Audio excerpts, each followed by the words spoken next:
31 अक्टूबर 1984 की सर्द सुबह राजधानी दिल्ली में अच्छी धूप खिली हुई थी। इंदिरा के लिए काफी बिजी शेड्यूल वाला दिन था। उन पर एक डॉक्यूमेंट्री बनाने पीटर उस्तोनितोव आए हुए थे। दोपहर में पूर्व ब्रिटिश प्राइम मिनिस्टर जेम्स कैलान के साथ में उनकी एक मीटिंग तय थी। इसके बाद राजकुमारी एनी के साथ में उनका एक डिनर का प्रोग्राम भी बिल्कुल तय था। इंदिरा गांधी जी तैयार होने के बाद अपने घर एक सफदरजंग रोड से अपने ऑफिस बगल के बंगले एक अकबर रोड पर जाने को उठी। यहां पर पीटर उस्तोनितोव उनका इंतजार कर रहे थे। कैमरे पर फोटोजेनिक होने के लिए उन्होंने अपनी बुलेट प्रूफ जैकेट को नहीं पहना था। उसी दौरान धमकियां मिलने के चलते उन्हें बुलेट प्रूफ जैकेट पहनने के लिए कहा गया था। गेट पर इंदिरा गांधी जी के सुरक्षा गार्ड सब इंस्पेक्टर बेअंत सिंह और संतरी बूथ पर constable Satwant Singh Sten gun लेकर के खड़े हुए थे। इंदिरा ने हमेशा की तरह दोनों को नमस्ते कहा। इतने में बेअंत ने .38 बोर की सरकारी रिवॉल्वर इंदिरा गांधी पर तान दी। तभी इंदिरा बोली, तुम क्या कर रहे हो? सेकंड्स की खामोशी के बीच बेअंत सिंह फायर करता है। गोली यहां पर इंदिरा के पेट में जाकर के लगती है। दूसरी तरफ एक और सिख गार्ड 22 साल का सतवंत सिंह 25 गोलियां, जी हां 25 गोलियां देश की प्रधानमंत्री इंदिरा गांधी जी के सीने में उतार देता है। उस वक्त देश के राष्ट्रपति ज्ञानी जैल सिंह ओमान में थे और इंदिरा के बेटे राजीव गांधी पश्चिम बंगाल के दौरे पर थे। नमस्कार दोस्तों, मैं उमाकांत टीडी पुरोहित आप सभी का हार्दिक स्वागत करता हूं हमारी प्रधानमंत्री सीरीज के 6ठे एपिसोड में। इसमें राजीव गांधी के प्रधानमंत्री बनने की पूरी कहानी आज हम इस वीडियो के अंदर आपके साथ में लेकर के आए हैं। और आज हम देखेंगे यहां पर कि किस तरीके से रातों रात राजीव गांधी को देश का प्रधानमंत्री बनाया गया। तो आज मैं आपको इस वीडियो के अंदर टाइमलाइन लेकर के चलता हूं कि कैसे दिन के अंदर कितने कितने बजे क्या क्या चीजें हुई। जैसे हम शुरुआत करें तो सुबह 9 बजे वायरलेस पर पता लगा था कि इंदिरा गांधी जी के ऊपर हमला हुआ है। जी हां, देश के पूर्व राष्ट्रपति प्रणब मुखर्जी अपनी किताब द टर्बुलेंट ईयर्स 1980 टू 1960 में लिखते हैं कि 31 अक्टूबर 1984 को राजीव गांधी पश्चिम बंगाल के कोंटाई में एक सभा को संबोधित कर रहे थे। इसी दौरान मुझे प्रणब मुखर्जी को पुलिस वायरलेस पर मैसेज मिला कि इंदिरा गांधी पर जानलेवा हमला हुआ है। प्रणब मुखर्जी राजीव गांधी को लेकर तुरंत दिल्ली पहुंचे। यह सुनते ही मैंने राजीव को चुपचाप एक पर्ची दी। उसमें लिखा था कि अपना भाषण को छोटा करिए, हमें तुरंत दिल्ली के लिए निकलना है। राजीव ने ऐसा ही यहां पर किया भी। भाषण समाप्त होते ही राजीव ने मुझसे पूछा कि क्या हुआ। तो मैंने बताया कि इंदिरा जी के ऊपर हमला हुआ है। गनी खान चौधरी अपनी मर्सिडीज कार से हमारे साथ में आए थे। मैं, राजीव और दूसरे नेताओं ने सरकारी एम्बेसडर कार का उपयोग किया था। गनी खान ने कहा कि आप मेरी मर्सिडीज को ले जाइए, इससे जल्दी पहुंच पाएंगे। इसी दौरान मैंने वहां के जो वरिष्ठ पुलिस अफसर थे उनसे कहा कि दिल्ली मैसेज भेजिए और हमारे लिए एक स्पेशल विमान की व्यवस्था करिए। यह बात थी सुबह 9 बजे की। इसके बाद में 9:40 पर क्या हुआ इसके बारे में अब हम बात करते हैं। इसके बारे में प्रणब मुखर्जी लिखते हैं कि हम चारों, राजीव गांधी, गनी खान चौधरी जिनकी वो मर्सिडीज कार थी, राजीव गांधी के निजी सुरक्षा अधिकारी और मैं सुबह लगभग 9:40 बजे कोंटाई से निकले। राजीव गांधी ने यहां पर कहा कि कार मैं चलाऊंगा, लेकिन हमने उन्हें ऐसा करने से बिल्कुल मना कर दिया था। रास्ते में हमने बीबीसी रेडियो को ऑन किया और खबरों से हमें पता चला कि इंदिरा गांधी को यहां पर 16 गोलियां मारी गई थी। राजीव पीछे मुड़े और अपने पीएसओ से पूछा, एक बात बताओ, ये जो वीआईपी सिक्योरिटी गार्ड जो बंदूकें चलाते हैं उनकी बुलेट कितनी ताकतवर होती हैं? पीएसओ ने कहा कि सर वे बहुत ज्यादा पावरफुल होते हैं। अब राजीव गांधी रुआं से हो चुके थे और प्रणब मुखर्जी की तरफ मुड़े और उनसे बोले कि क्या मेरी मां इन गोलियों की हकदार थी? हमें से किसी के मुंह से बोल ही नहीं फूटे। हम सभी पत्थर की तरह वहां पर बैठे रहे। कुछ देर बाद मैंने राजीव से कहा कि हमारी सूचनाओं के अनुसार इंदिरा जी के साथ में मारपीट की गई है। अभी तक उनकी डेथ जैसी कोई भी बात नहीं है। पर इसी दौरान बीबीसी ने रेडियो पर एक खबर चलाई कि राजीव गांधी दिल्ली पहुंच चुके हैं। और असल में अभी तक राजीव गांधी प्रणब मुखर्जी के साथ में पश्चिम बंगाल की सड़कों पर कार दौड़ा रहे थे।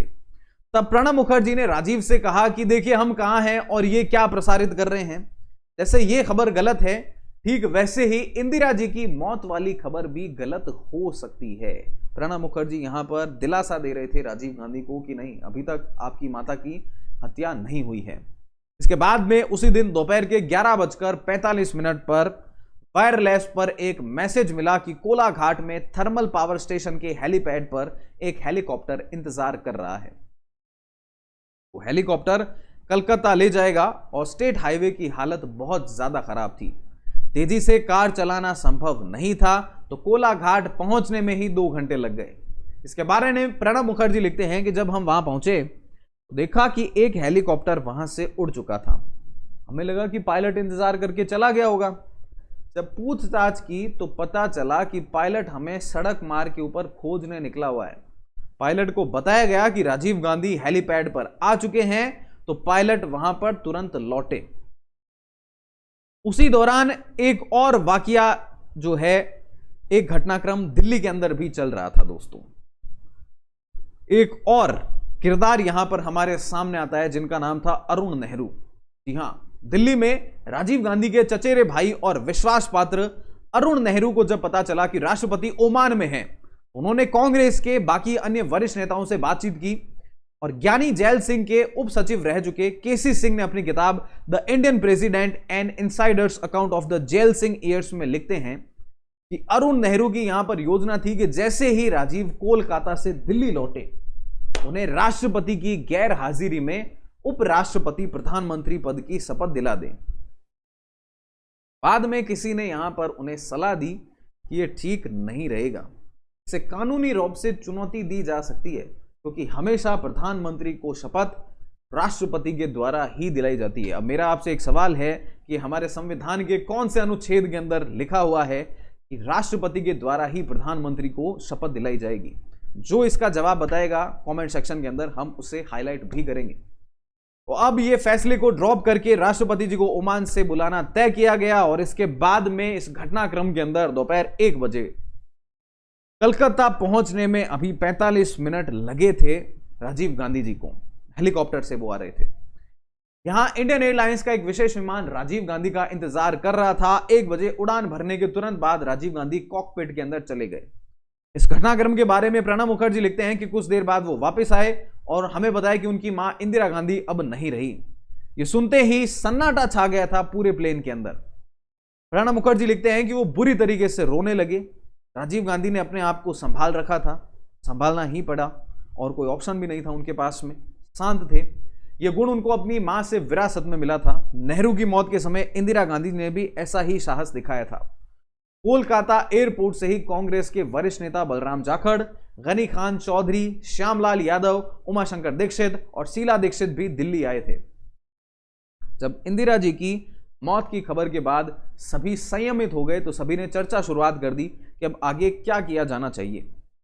थोड़ी देर बाद प्रणब मुखर्जी लिखते हैं कि वो भी चर्चा के अंदर शामिल हो गए और सभी इस नतीजे पर पहुंचे कि राजीव गांधी को अब प्रधानमंत्री बनना चाहिए। इसके बाद में अगर मैं इसी दिन के घटनाक्रम को थोड़ा सा और आगे बढ़ाऊं तो अब बात आती है दोपहर के 2:30 बज चुके थे और राजीव गांधी ने पूछा सबसे कि क्या मैं प्रधानमंत्री पद संभाल लूंगा। इसके बारे में प्रणब मुखर्जी लिखते हैं कि मैं राजीव को विमान के पिछले हिस्से में ले गया और उनसे कहा कि आपको ही अब देश का प्रधानमंत्री बनना होगा। उन्होंने मुझसे पूछा कि क्या आपको लगता है कि मैं मैनेज कर लूंगा, तो प्रणब मुखर्जी ने उनसे कहा कि हां, हम सब आपकी मदद के लिए मौजूद हैं और आपको सभी का फुल सपोर्ट रहेगा, आपको डरने की कोई जरूरत नहीं है। यहां पर प्रणब मुखर्जी कहते हैं कि उन्होंने राजीव गांधी से कहा कि वापस कॉकपिट में जाए, दिल्ली में संदेश दो कि नई सरकार के शपथ लेने तक इंदिरा जी के निधन की आधिकारिक घोषणा नहीं की जाए। नए प्रधानमंत्री और इंदिरा जी की हत्या की घोषणा एक साथ होनी चाहिए। हालांकि उपराष्ट्रपति आर वेंकटरामन ने पहले ही दिल्ली में इसी तरीके के दिशा निर्देश दे दिए थे कि ऐसा कोई भी घटनाक्रम नहीं होना चाहिए। पहले नई सरकार का गठन की बात होनी चाहिए और इसके बाद में इंदिरा गांधी जी के निधन की खबर आनी चाहिए। तो इसके बारे में प्रणब मुखर्जी लिखते हैं कि उनका विमान लगभग 3 बजे दिल्ली में उतरा। कैबिनेट सचिव कृष्णा स्वामी राव साहब, गृह सचिव और अन्य अधिकारियों ने उन्हें रिसीव किया। वहां सांसद के साथ साथ राजीव के चचेरे भाई और विश्वास पात्र अरुण नेहरू भी उपस्थित थे। ये अरुण नेहरू किरदार आगे आपको बहुत देखने को मिलेगा। राजीव गांधी तुरंत एम्स दिल्ली पहुंचे। हमले के बाद इंदिरा गांधी जी को वहीं पर ले जाया गया था। इसके बाद इसी दिन में थोड़ा सा और आगे बढ़ते हैं, दोपहर के 3:25 हो चुके थे। राजीव गांधी जब एम्स पहुंचे तो आंसुओं से भरी हुई उनकी पत्नी सोनिया गांधी ने अपने पति के गले लग गई। राशिद गिदवाई अपनी किताब भारत की प्रधानमंत्री में इसके बारे में लिखते हैं कि सोनिया गांधी अपनी सास की हत्या से बहुत ज्यादा घबरा गई थी। उनका घबराना स्वाभाविक भी था और वो बार बार राजीव गांधी से रिक्वेस्ट कर रही थी कि राजीव अब प्रधानमंत्री ना बने, क्योंकि उन्हें यह डर था कि कहीं ना कहीं राजीव गांधी के साथ में भी कुछ ऐसा ही होने वाला है। इसके बारे में पूर्व राज्यपाल पीसी अलेक्जेंडर अपनी किताब my death days with Indira Gandhi में लिखते हैं कि सोनिया अपने पति को लेकर के खुदगर्ज हो गई थी। पहले वो रिक्वेस्ट कर रही थी, फिर वो राजीव से झगड़ने लग गई कि तुम प्रधानमंत्री नहीं बनोगे, अगर तुम पीएम बने तो तुम्हें भी मार डालेंगे। इसके जवाब में राजीव गांधी ने कहा, मेरे पास अब ऑप्शन नहीं है, मैं तो अब वैसे भी मारा जाऊंगा, तो प्रधानमंत्री तो अब मुझे बनना ही होगा।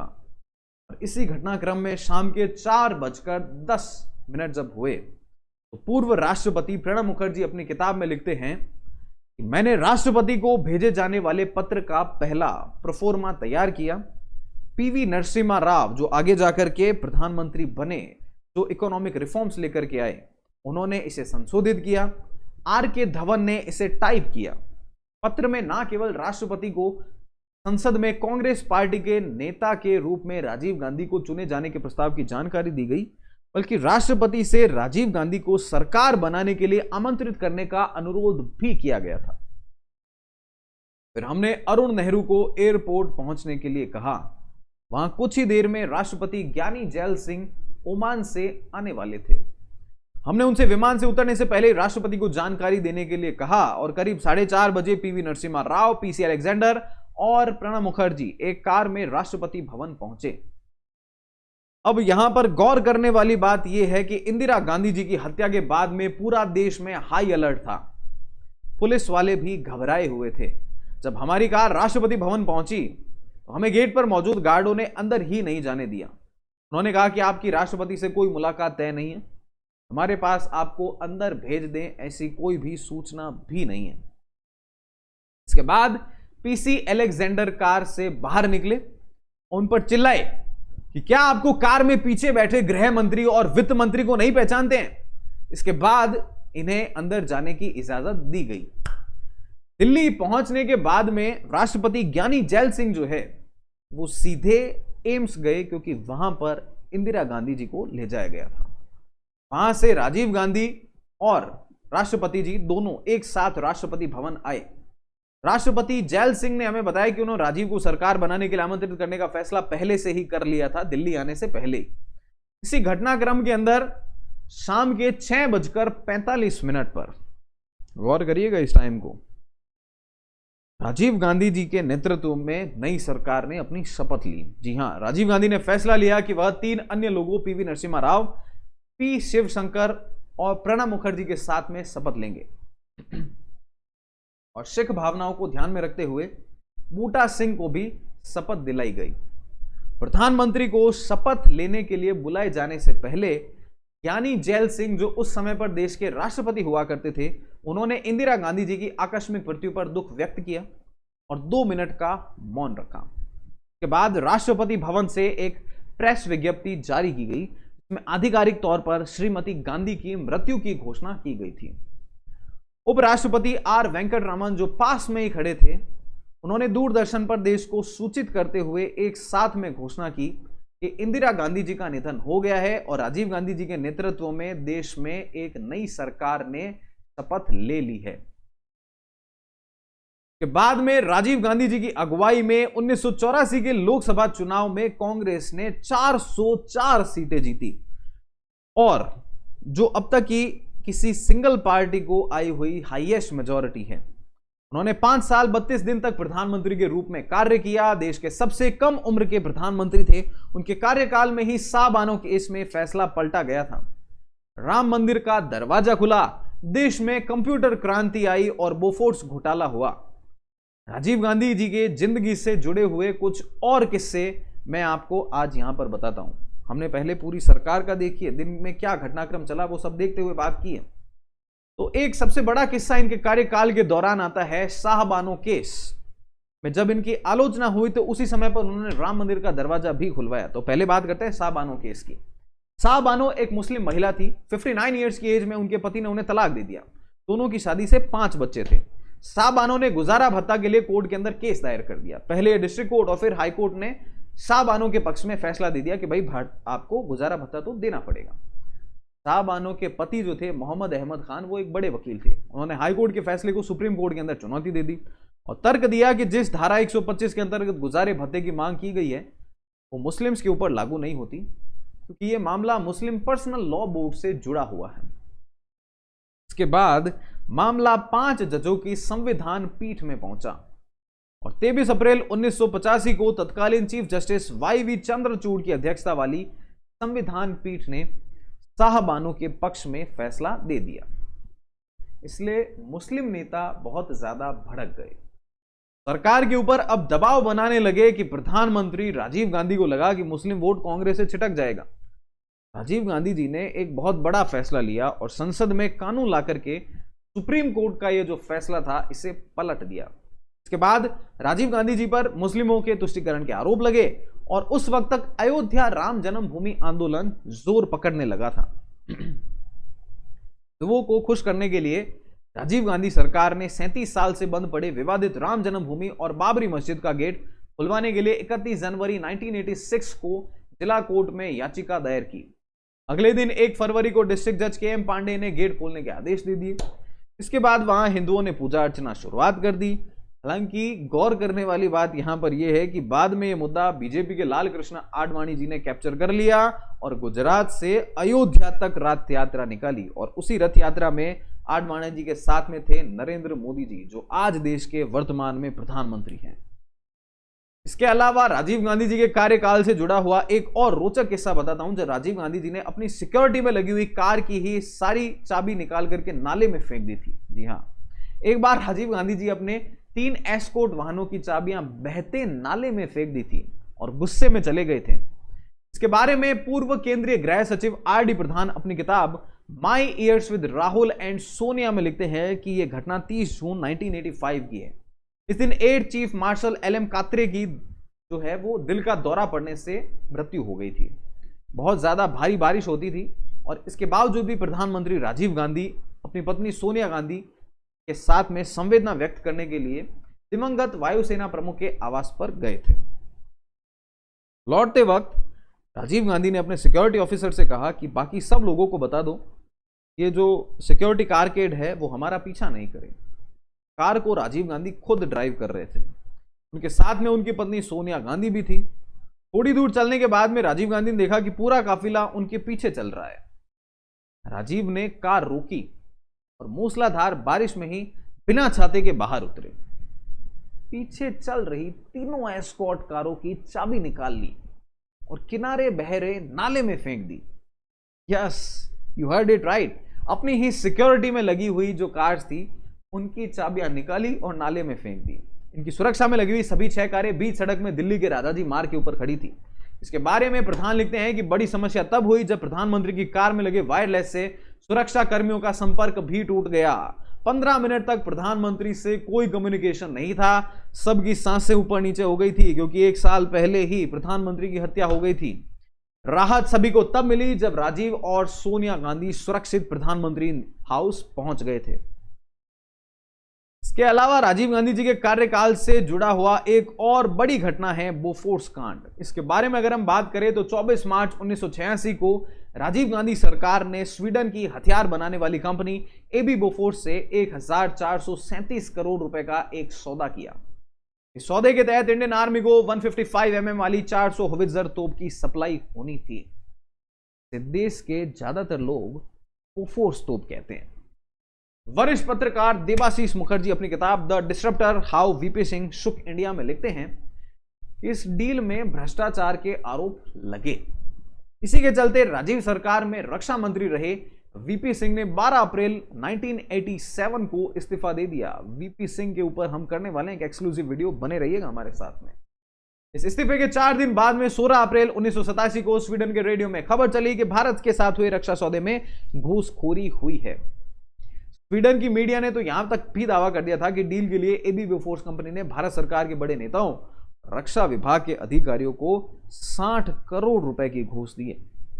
मीडिया की खबरों के अनुसार राजीव गांधी परिवार के नजदीकी इटली के एक बिजनेसमैन ओत्तावियो क्वात्रोची ने इस मामले में बिचौलिए का रोल निभाया है। उन्होंने दलाली की रकम को नेताओं तक भिजवाई है और आरोप प्रत्यारोप के बीच में ही 1989 के चुनाव हुए, जिसमें कांग्रेस पार्टी की हार हो गई। के अलावा राजीव गांधी जी के कार्यकाल से जुड़ा हुआ एक और किस्सा था लिट्टे का आत्मघाती हमला, जिसमें राजीव गांधी जी की हत्या हुई। राजीव गांधी जी ने अपने कार्यकाल में श्रीलंका में शांति सेना भेजी थी। यह पहली बार था जब भारत की आर्मी किसी दूसरे देश में जा रही थी।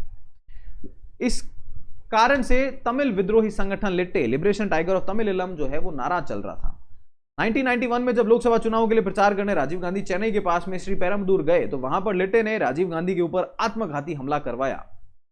यहां पर राजीव गांधी जी को फूलों का हार पहनाने के बहाने लिट्टे की महिला आतंकी धनु आगे बढ़ी। उसने राजीव गांधी के पैर छुए और झुकते हुए कमर पर बंधे विस्फोटकों में ब्लास्ट कर दिया। धमाका इतना ज्यादा जबरदस्त था कि कई लोगों के यहां पर चिथड़े उड़ गए। जब धुआं छटा, राजीव गांधी जी की तलाश शुरू हुई। मास्क के लोथड़ों के बीच जब राजीव गांधी का पैर दिखाई दिया जिसमें उन्होंने लोटो का जूता पहन रखा था, उनका हाथ भी दिखा जिसमें गुच्ची की घड़ी बंधी हुई थी, उनका शरीर औंधे मुंह पड़ा हुआ था और सिर फट चुका था। तो हमारी प्रधानमंत्री सीरीज के नेक्स्ट एपिसोड में जानिए 343 दिन के छोटे से कार्यकाल में बड़े फैसले लेने वाले प्रधानमंत्री वीपी सिंह की कहानी। तब तक अगर आपको हमारा राजीव गांधी जी के कार्यकाल के ऊपर बनाया हुआ ये एक्सक्लूसिव वीडियो पसंद आए हैं तो इसे लाइक जरूर करिए। 1 सेकंड लगता है आपका इसे लाइक करने में और हमारी बहुत हेल्प हो जाती है, जिससे कि हम और भी लोगों तक इसे पहुंच पाते हैं।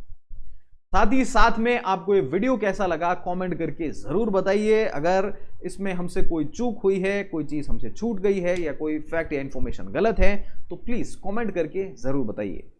शेयर भी कर दीजिए इस वीडियो को ताकि बाकी सबको भी सही इंफॉर्मेशन पहुंच पाए। और अगर आप पहली बार इस चैनल के ऊपर हैं तो वो तो सब्सक्राइब वाला बटन दिख रहा है, इसे दबाना बिल्कुल भी मत भूलिए। मिलते हैं आप सभी से हमारे नेक्स्ट एपिसोड प्रधानमंत्री सीरीज के, जिसमें हम चर्चा करने वाले हैं वीपी सिंह के कार्यकाल के बारे में। तब तक स्टे फिट, स्टे स्ट्रांग। और हां, आपके लिए इस प्रधानमंत्री सीरीज की पूरी प्लेलिस्ट बना दी है हमने, वो भी आप जाकर के एक्सेस कर सकते हैं, जिसमें पूरा आपका पोस्ट इंडिपेंडेंस हिस्ट्री जो है वो आप कवर कर सकते हैं right from Jawaharlal Nehru ji last तक नरेंद्र भाई मोदी जी तक। हम ये पूरी प्लेलिस्ट को कवर करने वाले हैं, तो वो सारी आप एक्सेस कर सकते हैं। तब तक stay fit, stay strong, do whatever you want to do man, but don't trouble your mother. Have very good time. Thank you all.